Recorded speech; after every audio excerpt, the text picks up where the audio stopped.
আল কোরআন হাকিমুন আলা কুল্লি শাই, ধর্ম জগতের সর্বোচ্চ সিদ্ধান্তদাতা কোরআন। যে শিক্ষা কোরআন বিরোধী সেটা আমাদের কাছে গ্রহণযোগ্য না। কিন্তু কোরআন মানি, সুন্নাত মানি না, মানি না? মানি না। কোরআন মানি, রসুল মানি না। কোরআন দিল কে আমাদেরকে? কার মাধ্যমে আল্লাহ তাআলা কোরআন পাঠালেন?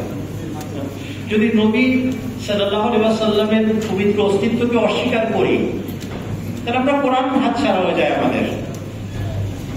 সোর্স শুনি, আল্লাহ সবচেয়ে পবিত্র, আল্লাহ সবচেয়ে মহান, আল্লাহ সবচেয়ে সূক্ষ্ম। তিনি আমাদের মতো স্থূল বান্দাদের কাছে প্রকাশিত, বিকশিত হন না। তার জন্য এক সূক্ষ্ম হৃদয়, এক নুরানি, এক আলোকিত অস্তিত্বের প্রয়োজন হয়। আর তিনি ছিলেন হযরত মুহাম্মদ মুস্তাফা। তার মাধ্যমে সবচেয়ে পূর্ণাঙ্গীন সত্য শেষ শরীয়ত নাযিল হয়েছে। আমাদের মূল্যায়ন হচ্ছে কোরআনের পাশাপাশি হুজুর সাল্লাল্লাহু আলাইহি ওয়াসাল্লামের পবিত্র আদর্শ আমাদের জন্য পাথেয়। সালাত একটা শব্দ, যার শাব্দিক অর্থ হচ্ছে বিগলিত চিত্তে কোন কর্ম সাধন করা। সালাহ ইয়াসলি সালিয়ান, কাবাবকে ভুনার নাম। যখন সালাত শব্দ ব্যবহৃত হয় কোরআনে, একটা লোক আনানি জিজ্ঞেস করতে পারে সালাত কোন জন্তুর নাম ভাইসা, কয় চোখ আর কয় পায়ের জন্তু?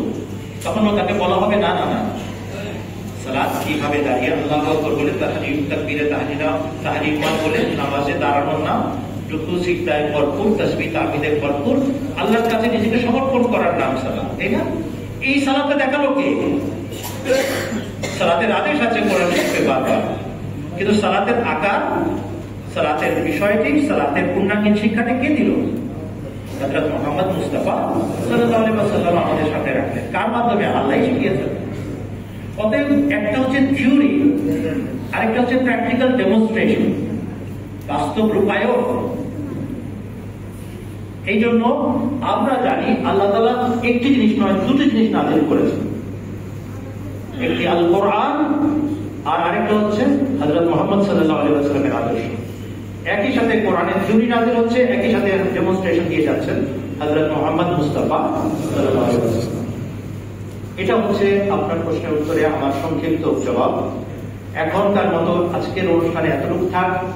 হযরত মুহাম্মদ সাল্লাল্লাহু আলাইহি ওয়াসাল্লামের শ্রেষ্ঠত্ব সবচেয়ে বড়, আর তার সবচেয়ে বড় অনুগ্রহ আমাদেরকে জীবন্ত খোদার সাথে তিনি সম্পর্ক যুক্ত করেছেন।